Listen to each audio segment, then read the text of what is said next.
श्रीमद् भगवद गीता को दुनिया में सबसे ज्यादा पढ़ा गया है और सबसे कम समझा गया है, क्योंकि श्रीमद् भगवद गीता का ज्ञान सिर्फ उसी व्यक्ति को समझ में आएगा जो अपने जीवन में आगे बढ़ना चाहता है। जैसे कोई अपनी तकलीफों को पार करके आगे निकलना चाहता हो, या कोई जीवन में सफलता को प्राप्त करना चाहता हो, या फिर अपनी जिंदगी जीने के तरीके को बेहतर बनाना चाहता हो। वास्तविकता में गीता मनुष्य के जीवन को हर तरह से बेहतर बनाती है। इसीलिए जो इंसान जीवन में कुछ करना चाहता है उसे ही गीता का ज्ञान समझ में आएगा, लेकिन जो सिर्फ मनोरंजन या सिर्फ जानकारी बढ़ाना चाहता है तो वो गीता के असली अर्थ को कभी समझ नहीं पाएगा। वास्तविकता में गीता का असली काम यही है कि आपकी हर समस्या का हल आपको देना, आपके हर प्रश्न का उत्तर आपको देना और आपको जिंदगी में आगे बढ़ने के लिए सही रास्ता दिखाना। आज हम उसी श्रीमद् भगवद गीता की 10 शिक्षाओं के बारे में चर्चा करेंगे। श्रीमद् भगवद गीता की पहली शिक्षा यह है कि ये कलयुग अर्थ और काम का युग है। इसका मतलब आज के युग में लोग आपसे सिर्फ तभी रिश्ता रखेंगे, आपसे सिर्फ तभी प्रेम से बात करेंगे, या तो उनका आपसे कोई काम बनता हो या आपसे किसी को पैसे मिलते हों। आज के समय में किसी के मीठे शब्दों से उसके चरित्र को अच्छा मत समझ लेना।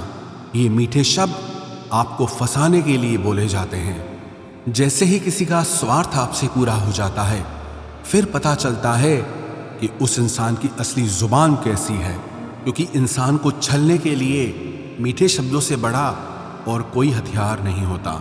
अपना काम बनाने के लिए लोग आपकी तारीफ भी करेंगे, अपना काम बनाने के लिए लोग आपको अपना भी कहेंगे, अपना बनाएंगे भी। अपना काम निकालने के लिए लोग आपसे रिश्ता भी जोड़ेंगे, लेकिन अगर आप उनके इस व्यवहार को सच समझकर इसमें फंस जाएंगे तो आगे चल के आपके दिल को बहुत बड़ा धक्का लगेगा। कहते हैं ना, वक्त आने पर गधे को भी बाप बनाना पड़ता है। वास्तविकता में ये वही युग चल रहा है जहां लोग अपना स्वार्थ पूरा करने के लिए किसी भी हद तक गिर सकते हैं। किसी शहर में एक गुरुजी का नाम बहुत प्रसिद्ध था, सब लोग उनको बहुत मानते थे। तो वहाँ का एक व्यापारी उन गुरुजी के पास गया और गुरुजी से कहने लगा कि मुझे अपना शिष्य बना लो, मुझे दीक्षा दे दो। तो गुरुजी ने उस व्यापारी को दीक्षा देके अपना शिष्य बना लिया। दूसरे दिन उस व्यापारी ने अपने गुरुजी की तस्वीर अपनी दुकान पे लगा दी। जब लोग वहाँ से गुजरने लगे तो वो लोगों से कहने लगा कि आप मुझसे सामान खरीदो, सबसे अच्छा और सबसे सस्ता सामान मैं ही बेचता हूँ। मैं अपने गुरुजी की कसम खा के कहता हूँ कि मैं आपसे कोई लाभ नहीं कमा रहा। धीरे धीरे बात गुरुजी के कानों तक पहुँची कि कोई एक व्यक्ति है जो आपका नाम लेकर आपकी कसमें खाकर लोगों को सामान बेचता है, लोगों को बेवकूफ़ बनाता है, और लोग उसके पास इसलिए चले जाते हैं क्योंकि वो आपका शिष्य है, और यहाँ तक कि वो आपकी कसमें भी खाता है और लोग उस पर भरोसा कर लेते हैं कि अपने गुरु की कसम खाता है तो कैसे ये धोखा कर सकता है। एक दिन गुरुजी उसकी दुकान पर गए तो गुरुजी ने जाके देखा कि वास्तविकता में कि ये मेरी कसमें खा करके लोगों को सामान बेचता है। तो गुरुजी ने उस व्यापारी से कहा कि तुम मेरे शिष्य होकर लोगों के साथ धोखा क्यों करते हो, तुम्हें तो अच्छे काम करने चाहिए। तो वो व्यापारी बोला, मुझे गुरु शिष्य कुछ समझ नहीं आता, मुझे सिर्फ अपना फ़ायदा समझ आता है।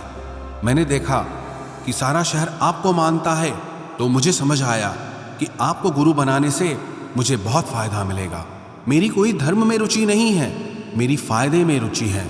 और जब से मैंने आपका नाम लेना शुरू किया, आपके नाम की कसमें खानी शुरू की, तब से मेरा व्यापार और बढ़ गया है।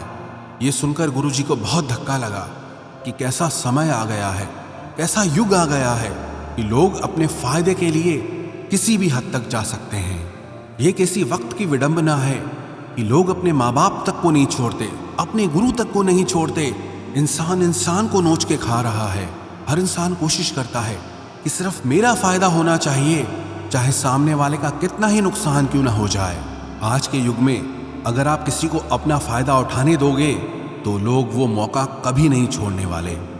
इसलिए किसी के मीठे शब्दों में, किसी की अपनेपन की बातों में कभी मत फंसना, बल्कि आंखें खोलकर इंसान को परखना सीखो, सच्चाई को देखना सीखो।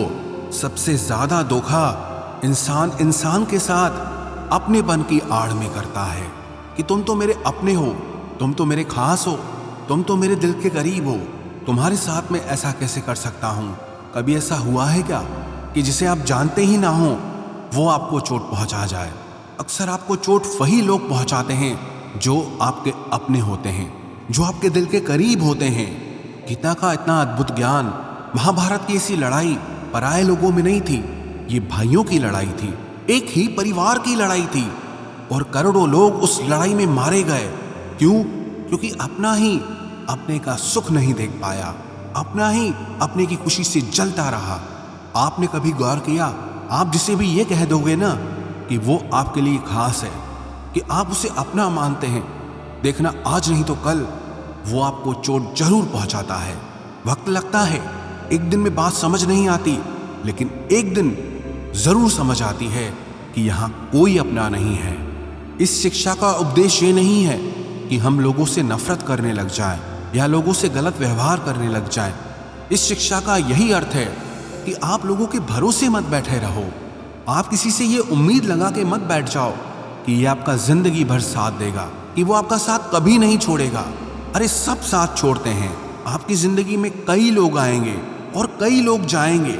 ये जो आप अपने दिल में बिठा के बैठ जाते हैं कि ये मेरा हमेशा साथ देगा, ये बात कभी अपने दिमाग में मत आने देना। हमेशा के लिए तो हमारा शरीर भी हमारे साथ नहीं रहेगा, वो भी एक दिन छूट जाता है। तो आप लोगों से क्या उम्मीद लगाते हो?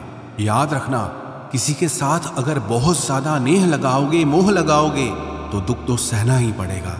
लेकिन अगर आप इस संसार में सब लोगों से बाहर से चलोगे, ऊपर ऊपर से चलोगे, तो आपको कोई चोट नहीं पहुंचा सकता। श्रीमद् भगवद गीता की दूसरी शिक्षा यह है कि जो इंसान स्वयं से खुश नहीं, वो दुनिया में किसी भी चीज से खुश नहीं हो सकता। आज के समय में अधिकतर लोग खुशी के लिए भटकते रहते हैं। उनकी खुशी उनके वर्तमान में नहीं होती, या तो उनकी कल्पनाओं में होती है या उनके भविष्य में होती है। जिस इंसान की खुशी इस पल में नहीं है, वो खुशी के लिए हमेशा भटकता रहता है। जो इंसान अपने आप से ही खुश नहीं, अगर वो किसी रिश्ते से भी जुड़ेगा तो उस रिश्ते में भी उसे दुख ही मिलेगा। अगर वो किसी काम से जुड़ेगा तो उस काम में भी उसे दुख ही मिलेगा। वो जहां जाएगा अपने साथ अपने दुख की ऊर्जा साथ ले जाएगा। याद रखना, जगह बदलने से, रिश्ते बदलने से, काम बदलने से खुशी नहीं आती, लेकिन इंसान खुद को बदल दे तो जिंदगी में खुशियां जरूर आती है। जो लोग खुद से खुश नहीं होते, वो खुशी के मौके पे भी कोई ना कोई दुख ढूंढ लेते हैं। वास्तविकता में खुश रहना और दुखी रहना एक माइंड की प्रोग्रामिंग है, एक मेंटल ट्रेनिंग है। अगर आपने अपने माइंड को बार बार हर चीज में उदास होने की ट्रेनिंग दे रखी है, दुखी होने की ट्रेनिंग दे रखी है, तो धीरे धीरे आपका मन खुश होना ही भूल जाएगा। लेकिन अगर आपने अपने मन को छोटी छोटी बातों पे खुश होने की आदत डाली है, तो आप जिंदगी के हर पल में खुशियों को जी पाएंगे।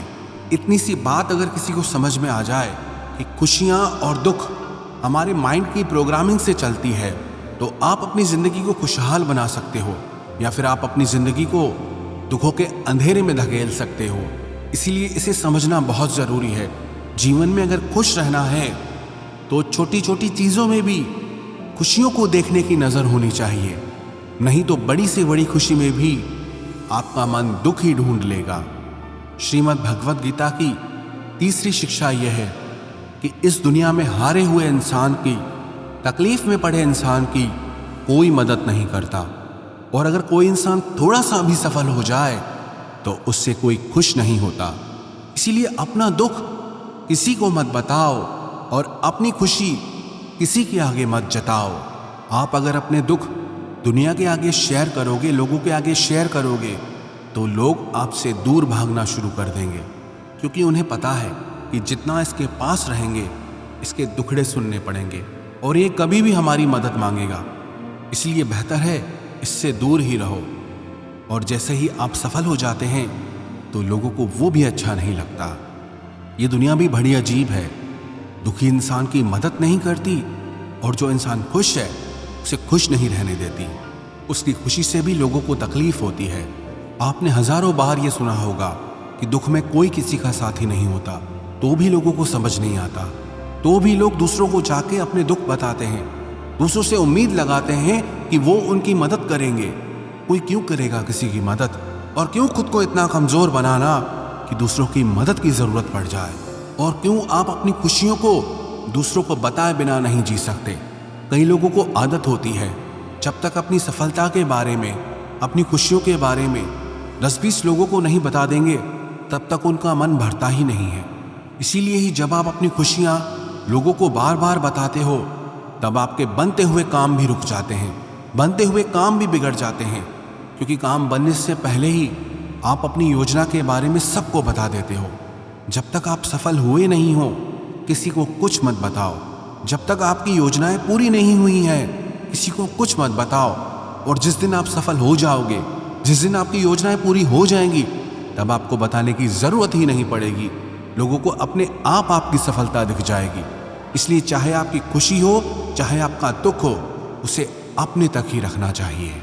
श्रीमद् भगवद गीता की चौथी शिक्षा यह है कि मनुष्य का आहार सात्विक और संतुलित होना चाहिए। कलयुगी आदमी कहीं भी कुछ भी खा लेगा। जिस इंसान को ये समझ नहीं कि क्या खाना चाहिए, कितना खाना चाहिए, कहाँ खाना चाहिए, कैसे खाना चाहिए, वो जीवन की ऊंचाइयों को कभी नहीं छू सकता। आजकल अधिकतर लोग बस स्वाद के पीछे पागल हो गए हैं। कई लोग तो कहते हैं हमारे शहर से 50-100 किलोमीटर दूर एक जगह है, वहाँ खाने का टेस्ट बहुत अच्छा है। दिल्ली से 2 घंटे दूर पराठे बहुत अच्छे मिलते हैं, वहाँ हम रेगुलरली पराठे खाने चाहते हैं। 2 घंटा जाना, 2 घंटा आना, सिर्फ एक छोटी सी जुबान के स्वाद के लिए। याद रखना, जो लोग कहीं से भी कुछ भी खा लेते हैं, उन्हें इस बात की समझ होनी चाहिए कि उस भोजन में, उस आहार में ना पवित्रता है, ना प्रेम है। उस व्यक्ति को आपसे कोई प्रेम नहीं है और उस आहार को बनाने में कोई पवित्रता का ध्यान नहीं रखा जाता। लेकिन लोगों को किसी बात से फर्क नहीं पड़ता, बस जुबान पे टेस्ट आना चाहिए। फिर चाहे हमको 10 दिन का सड़ा हुआ खाना खिलाया जाए, बस टेस्ट अच्छा होना चाहिए। चाहे उस खाने में गंदगी भरी हो, लेकिन हमारी जुबान को उसका टेस्ट अच्छा लगना चाहिए। आज के समय में लोगों के खाने पीने का कोई नियम नहीं है, कोई धर्म नहीं है। सुबह हो, दिन हो, शाम हो, रात हो, जब मन किया तब खाना है। चाहे शरीर बीमार ही क्यों ना हो जाए तो भी खाना है। चाहे बॉडी को सूट भी नहीं कर रहा तो भी खाना है। मैं नासिक गया था, वहां पर लोगों ने बताया कि यहाँ मिसल पाव खाने के लिए लोग 2 से 3 घंटे लाइन में खड़े रहते हैं। प्रणाम है ऐसे लोगों को जो एक जुबान के स्वाद के लिए घंटों लाइन में खड़े हैं। ऐसी और भी कई जगह है जहाँ पे लोग जुबान के स्वाद के लिए घंटों लाइन में खड़े रहते हैं। कमाल के लोग हैं। जब रास्ते पे गाड़ियाँ चलाते हैं तो ट्रैफिक में ऐसे भागते हैं जैसे दुनिया में कहीं कोई भूकंप आया हो। 1 सेकंड भी लोगों से रुका नहीं जाता है। गाड़ियाँ एक दूसरे के ऊपर चढ़ा देनी है, बस हमें भागना है। लेकिन जब खाने की बात आती है तो लोग घंटों लाइनों में खड़े हो जाते हैं। आज के समय में लोगों ने जुबान के स्वाद को बहुत ज़्यादा इंपॉर्टेंस दे रखी है, जिसे खाना ही उनकी ज़िंदगी का लक्ष्य है।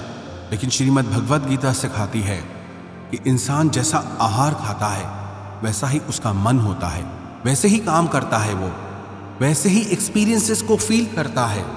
श्री कृष्ण कहते हैं कि सात्विक अन्न से मन सात्विक होता है, शांत होता है, खुश रहता है। और जो तामसी और राजसी आहार करते हैं उनका मन चिड़चिड़ा होने लगता है। ऐसे लोगों को बहुत जल्दी गुस्सा आ जाता है, मन भी अशांत रहता है। जो खाना आप अपने शरीर में डाल रहे हैं उससे हल्के में मत लेना। वही आपका विचार बनने वाला है और वही आपका अनुभव बनने वाला है। श्रीमद् भगवद गीता के 6ठे अध्याय में भगवान श्री कृष्ण ने अर्जुन को भोजन के बारे में विस्तार से बताया है कि भोजन 3 प्रकार का है, सात्विक, तामसिक और राजसी।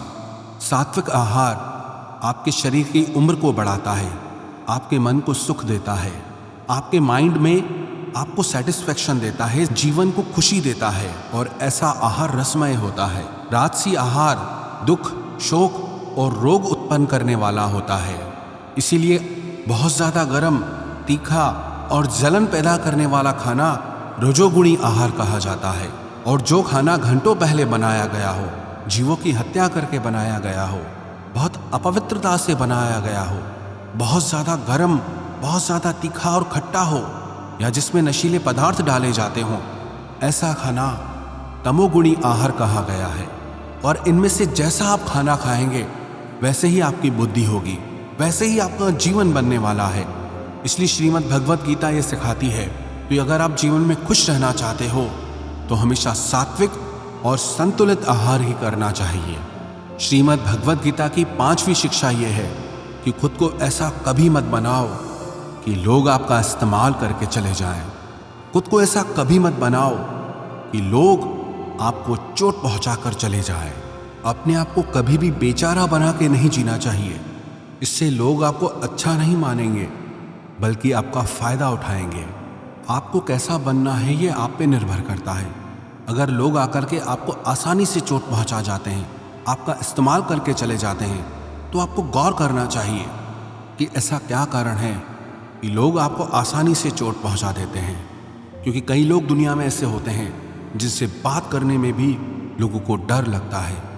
जिस इंसान का मन मजबूत है उसे कोई चोट नहीं पहुंचा सकता, लेकिन जो इंसान मन से ही कमज़ोर है उसे चोट पहुंचाना बहुत आसान हो जाता है। इसलिए ये बहुत ज़रूरी है कि आपका मन मजबूत होना चाहिए, आपके विचार मजबूत होने चाहिए। कमज़ोर मन और कमज़ोर विचारों के साथ जियोगे तो जगह जगह आपको चोट ही लगती रहेगी। इसलिए अपने आप को ऐसा कभी मत बनाओ कि आपको कोई भी चोट पहुंचा के चला जाए। श्रीमद् भगवद गीता का 6वां उपदेश ये है कि मनुष्य को दुष्कर्म का त्याग करके हमेशा सत्कर्म करते रहना चाहिए। जब मनुष्य किसी भी कर्म को सिर्फ और सिर्फ अपने स्वार्थ के लिए ही करता है, तब वो अपने स्वार्थों की पूर्ति करते करते कब दुष्कर्मों में लग जाता है, कब बुरे कर्मों में लग जाता है, उसे पता ही नहीं चलता। लेकिन जब कर्म को करते हुए मन में निस्वार्थ भाव आता है, लालच का भाव नहीं आता, तो वो इंसान बुरे कर्मों से बचा रहता है। क्योंकि लालच ऐसी चीज़ है जो अच्छाई और बुराई की समझ खत्म कर देती है, सही गलत का फर्क मिटा देती है। इसलिए जो इंसान अपनी लालच, अपना स्वार्थ नहीं छोड़ सकता, वो कभी किसी का भला नहीं कर सकता। ऐसा इंसान न समाज की सेवा कर सकता है, न लोगों की सेवा कर सकता है, न अपने देश की सेवा कर सकता है। क्योंकि उस इंसान का लक्ष्य सिर्फ और सिर्फ अपना फायदा निकालना होता है, सिर्फ अपना पेट भरना होता है। एक लालच से भरा हुआ प्राणी जुर्म करने में भी देर नहीं करता, कोई अपराध करने में भी देर नहीं करता। इसलिए जीवन में अपने स्वार्थ से थोड़ा ऊपर उठकर जीना चाहिए। क्योंकि कर्म का चक्कर ऐसा है, जिसने जो किया है उसका फल उसे ज़रूर मिलता है। जिसने जो बीज बोया है उसका फल उसे ज़रूर मिलेगा। अगर किसी ने कांटे बोए हैं तो उसे कांटे ही मिलेंगे। अगर किसी ने फूल बोए हैं तो जिंदगी भी उसका फूलों की तरह स्वागत करेगी। श्रीमद् भगवद गीता का 7वां उपदेश यह है कि जिस इंसान को अपनी जिंदगी में, अपने आसपास की दुनिया में, अपने रिश्तों में हमेशा सब कुछ बुरा ही दिखाई देता है, सब कुछ गलत ही दिखाई देता है, ऐसा इंसान बहुत जल्दी ही डिप्रेशन में चला जाता है। जो इंसान अपनी जिंदगी में एक भी खुशी नहीं ढूंढ पाया, खुश रहने का एक भी कारण नहीं ढूंढ पाया, उसके हैप्पी हार्मोन्स धीरे धीरे कम होने लगते हैं और अकेलापन, उदासी, डिप्रेशन उसके जीवन में बढ़ने लगते हैं। माना कि बाहर की परिस्थितियों को आप कंट्रोल नहीं कर सकते, लेकिन उन परिस्थितियों में आपको खुश रहना है या आपको दुखी होना है, ये पूरा चुनाव सिर्फ आपका है। कई लोग कहते हैं कि ऐसी परिस्थितियों में कोई कैसे खुश रह सकता है, तो फिर दुखी रहो। और अगर दुखी रहना नहीं पसंद तो फिर अपनी परिस्थितियों को बदलने की कोशिश करो। और कोई ऑप्शन नहीं है आपके पास। या तो जो परिस्थिति चल रही है उसमें खुश रहो, अगर वो परिस्थिति पसंद नहीं आ रही है तो उस परिस्थिति को बदल दो। लेकिन अगर आप दोनों नहीं कर पा रहे तो आप हमेशा पिसते रहोगे, क्योंकि ना तो आप परिस्थिति बदल पा रहे हो, ना ही आप अपने विचार बदल पा रहे हो। खुश रहना है तो दोनों में से एक चीज़ तो बदलनी ही होगी, या तो परिस्थिति बदलो या फिर अपने मन के विचार बदलो। और अगर दोनों नहीं बदल सकते तो फिर दुखी रहने के लिए तैयार रहो। श्रीमद् भगवद गीता की 8वीं शिक्षा यह है, किसी बेकसूर इंसान के साथ धोखा करना, उसका बेवजह जानबूझकर दिल दुखाना इस दुनिया का सबसे बड़ा पाप होता है। श्री व्यासदेव जी महाराज, जिन्होंने महाभारत की रचना की, 18 पुराणों की रचना की, उनसे किसी ने पूछा कि आपने इतने सारे शास्त्र लिखे, इतनी किताबें लिखी, इतना कोई कैसे पढ़ सकता है? आप इन सारी किताबों का सार बता दो, एक ही शिक्षा में बता दो कि इन सब ग्रंथों में लिखा क्या है। तो व्यास जी बोले, परोपकाराय पुण्याय पापाय परपीडनम अष्टादश पुराणेषु व्यासस्य वचनम द्वया। व्यास जी कहने लगे कि मैंने सारे शास्त्रों में कुल 2 बातें खास रूप से लिखी हैं, कि मेरे लिखे गए सारे शास्त्रों का सार सिर्फ 2 बातों में समाया है। एक, कि किसी की दिल को खुश करना सबसे बड़ा परोपकार है, सबसे बड़ा धर्म है, और किसी की दिल को दुखाना, किसी के मन को चोट पहुंचाना सबसे बड़ा पाप है। श्रीमद् भगवद गीता की 9वीं शिक्षा यह है कि जब तक आप औरों से सम्मान की उम्मीद करते रहोगे तब तक आपका अपमान होता ही रहेगा। जब तक आपको ये इच्छा है कि कोई आपकी कदर करे तब तक आपकी कोई कदर नहीं करेगा। सम्मान चाहने वाले का अपमान निश्चित ही होता है। आप कभी गौर करना, जिस इंसान को सम्मान की सबसे ज्यादा लालच होती है वो इंसान जगह जगह पर खुद को अपमानित महसूस करता है। वो कहते हैं ना कि शादियों में फूफाजी मुंह बना लेते हैं, हर चीज पे खुद को अपमानित महसूस करते हैं। क्यों? क्योंकि उनके मन में सम्मान पाने की कामना है, और वो सम्मान पाने की कामना ही उन्हें जगह जगह पे अपमानित महसूस कराती है। हालांकि कोई उनका कुछ करता नहीं है, लेकिन जब जिस सम्मान को पाने की उम्मीदें वो लगा के बैठते हैं उसी की वजह से उन्हें लगता है कि हर जगह हमारा अपमान हो रहा है। कुछ अजीब ही चक्र है। जो लोग सम्मान चाहते हैं उन्हें अपमान मिलता है, जो लोग प्रेम चाहते हैं उन्हें छल मिलता है, जो लोग अच्छा व्यवहार चाहते हैं उन्हें गलत लोग मिल जाते हैं। वास्तविकता में सम्मान चाहने और मांगने की चीज नहीं है, वो आपके कर्मों के अनुसार आपको स्वयं मिलता है। प्रेम मांगने की चीज नहीं है, वो आपके व्यवहार के अनुसार आपको स्वयं मिलेगा। जब आप इन चीजों को मांगने लगते हो, चाहने लगते हो, तो बदले में आपको सारी उल्टी चीजें ही मिलने लगती हैं। इसलिए जीवन में सम्मान की उम्मीद लोगों से मत रखना, प्रेम की उम्मीद लोगों से मत रखना, और अच्छे व्यवहार की उम्मीद भी लोगों से मत रखना। कई लोग कहते हैं कि हम कम से कम इतना तो डिजर्व करते हैं कि सामने वाला हमसे अच्छा व्यवहार करे। सामने वाला आपसे कैसा व्यवहार करेगा आप उसे कंट्रोल नहीं कर सकते, वो उसके लिए पूरी तरह से आज़ाद है। वो आपके साथ अच्छा व्यवहार करे या बुरा व्यवहार करे, आप उसमें कुछ नहीं कर सकते। इसलिए ऐसी चीज़ों को चाहना ही छोड़ दो जिन पे आपका कंट्रोल नहीं है। हाँ, अच्छा व्यवहार करना वो आपके हाथ में है, लोगों को प्रेम देना वो आपके हाथ में है, लोगों के साथ सम्मान से चलना वो आपके हाथ में है, लेकिन बदले में ये चीज़ें खुद के लिए चाहना वो आपके हाथ में कभी नहीं हो सकता। लेकिन जिस पल आप सम्मान, प्रेम और अच्छे व्यवहार की चाहना छोड़ देते हो, प्रकृति अपने आप ही आपको ये सब चीजें देना शुरू कर देती है। श्रीमद् भगवद गीता की 10वीं शिक्षा यह है कि अगर दुख से छूटना चाहते हो तो जो कुछ भी जिंदगी में आपको ईश्वर ने दिया है, चाहे वो कोई इंसान हो या कोई जॉब हो या घर हो, आपके पास जो भी कुछ है उसके लिए दिन में 3 बार ईश्वर का धन्यवाद जरूर करें। क्योंकि जो लोग धन्यवाद के भाव में जीते हैं उनके जीवन से शिकायत का भाव चला जाता है, और जिसे अपने जीवन में किसी से भी कोई भी शिकायत नहीं है उसके जीवन में दुख टिक ही नहीं सकता है। सिंपल सा गणित है, अगर आपके जीवन में 100% धन्यवाद का भाव है, ग्रेटिट्यूड का भाव है, तो शिकायतें और मन की तकलीफें 0% पे रहेगी।